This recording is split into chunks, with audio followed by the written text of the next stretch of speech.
In my two-part video, The Blind Bus Driver, I exposed the many misleading errors and omissions that render Richard Dawkins' video, The Blind Watchmaker, little more than a meaningless and, surprisingly, farcical attempt to sidestep the Watchmaker argument.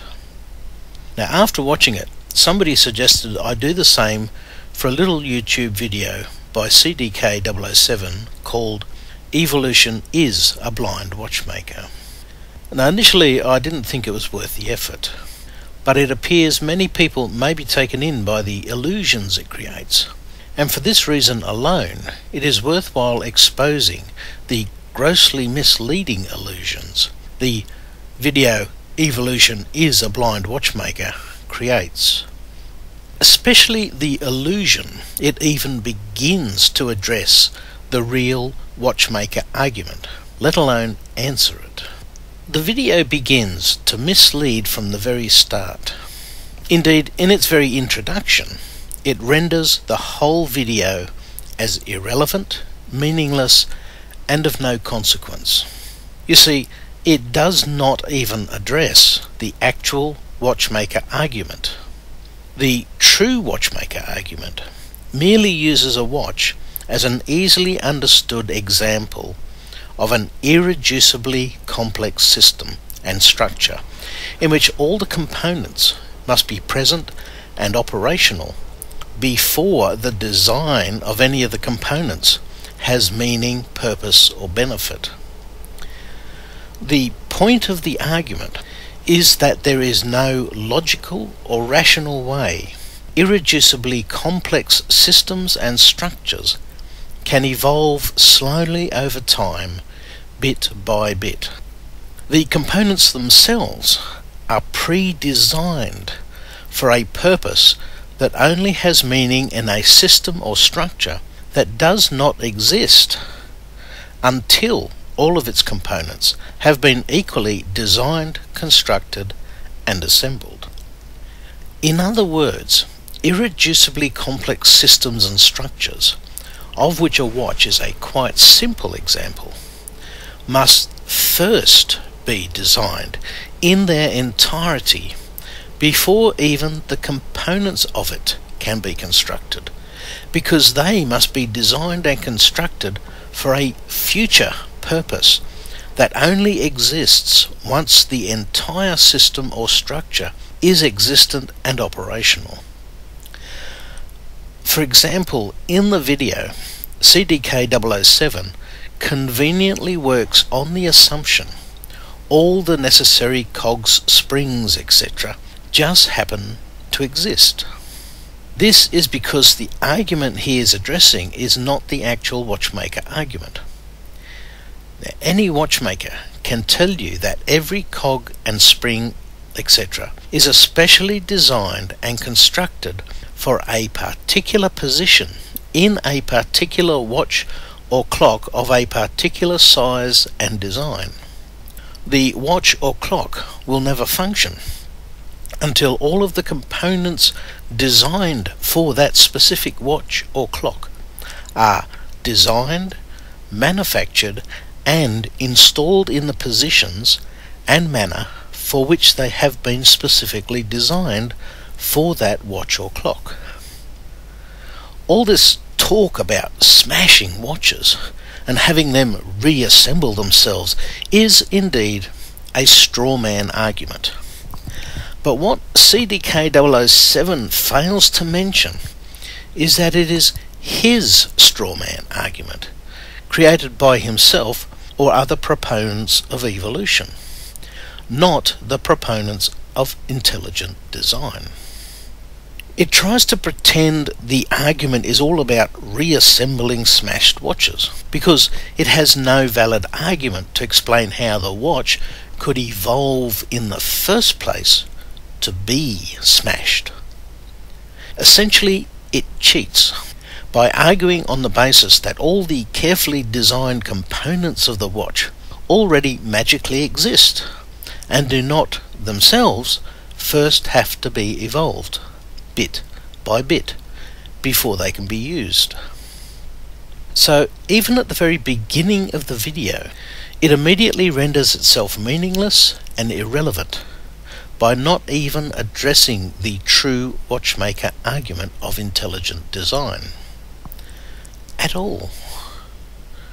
This in itself is enough to make the whole video worthless, but it is far from the only fatal flaw it contains.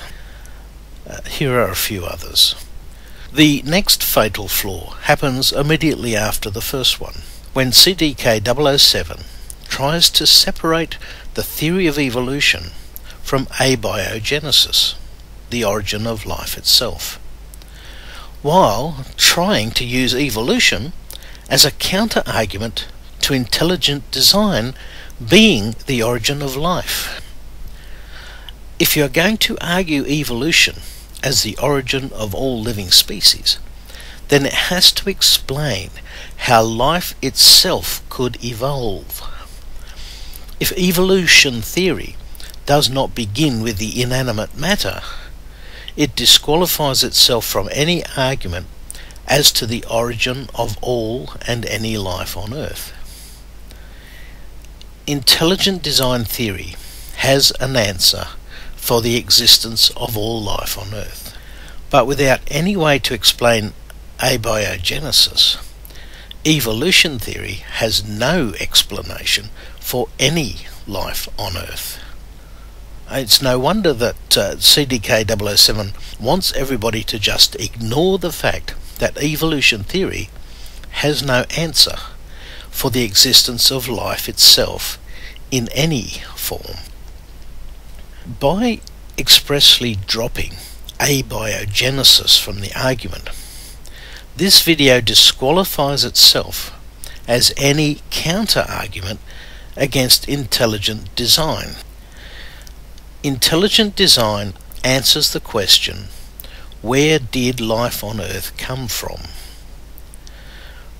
But because evolution cannot explain abiogenesis, that is, how life itself could evolve, the theory of evolution has no answer to this all-important and vital question that is central to the whole issue.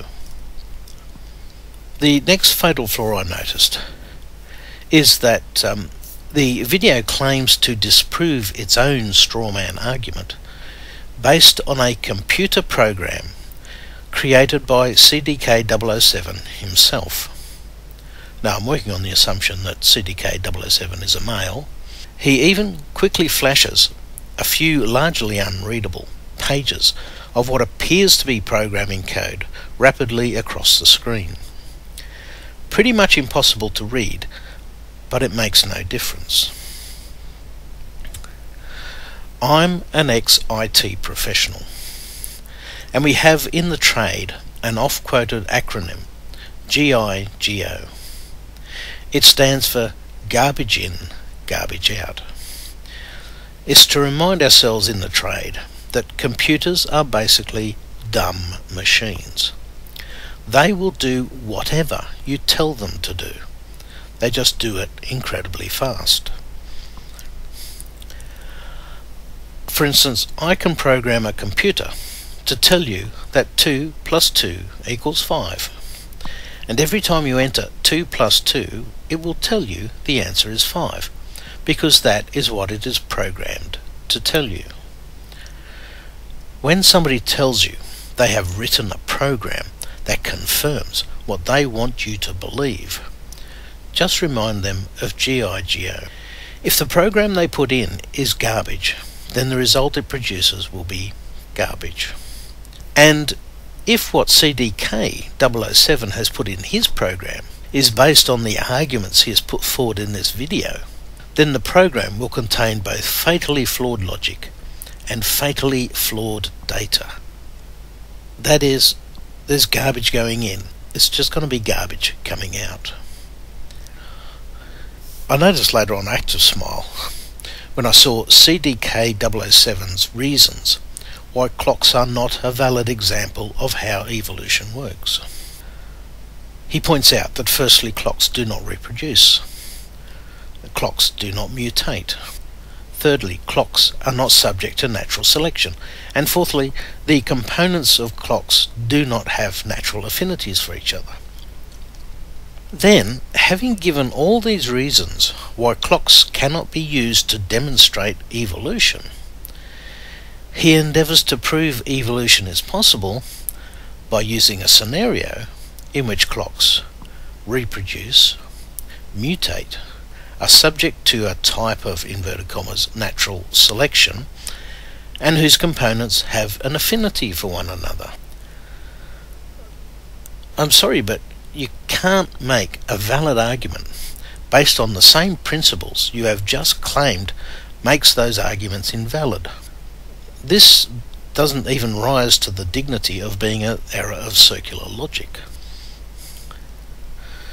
Just in passing too, I am not sure why CDK007 thinks clocks do not need dials. Numbers may not be necessary, but you at least need to know where the top of the dial is. Otherwise, you have absolutely no way of knowing where the hands are actually positioned. You need at least one point of reference from which you can calibrate where the hands are pointing. Clocks may not need numbers, but they all need dials that show at least where the 12 is, as I note each of his 3 displayed watches show. Most likely the real reason he omitted this important component is because it caused too many problems for his contrived demonstration. Then I noticed that further down in the video he makes a statement, with no goals imposed. Really? All the way through the video, the clocks were selected on the singular and consistent basis of being able to tell the time as accurately as possible. That was the whole and only goal of the scenario. To claim no goal was imposed is at best being naive, and at worst being dishonest. What's more, it is an artificially imposed goal that is of no benefit to the clock itself. The clock itself never gains anything from being able to tell the time. It's the owner of the clock that gains the benefit.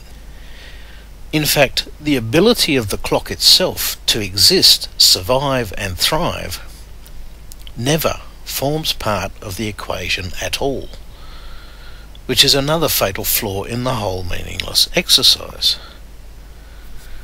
The clock gains no benefit from the supposed evolution. At the very end, the video makes the very obvious declaration that clocks are not alive, as if this actually proves something other than clocks are not alive. The true watchmaker argument never argues that the watch itself is a living organism. It is used merely as an easily understood example of an irreducibly complex system and structure. Irreducible complexity is a phenomenon of systems and structures. Its only connection to living organisms is that living organisms are saturated with literally thousands of these types of systems and structures. Indeed, life is not possible without them.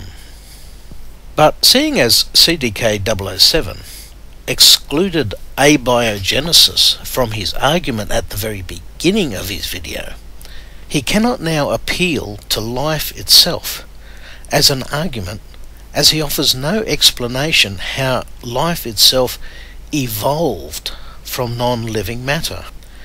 He is effectively arguing a case based on the unique phenomenon of life itself, while at the same time wanting people to ignore the fact that evolution theory itself cannot account for the existence of this unique phenomenon called life. The bottom line is that not only can evolution theory not account for the irreducible complexity of life, it cannot even account for abiogenesis. and as it has no explanation at all of how life could possibly evolve unaided from non-life, it has no explanation at all for the existence of any and all life on this planet or anywhere else in the universe.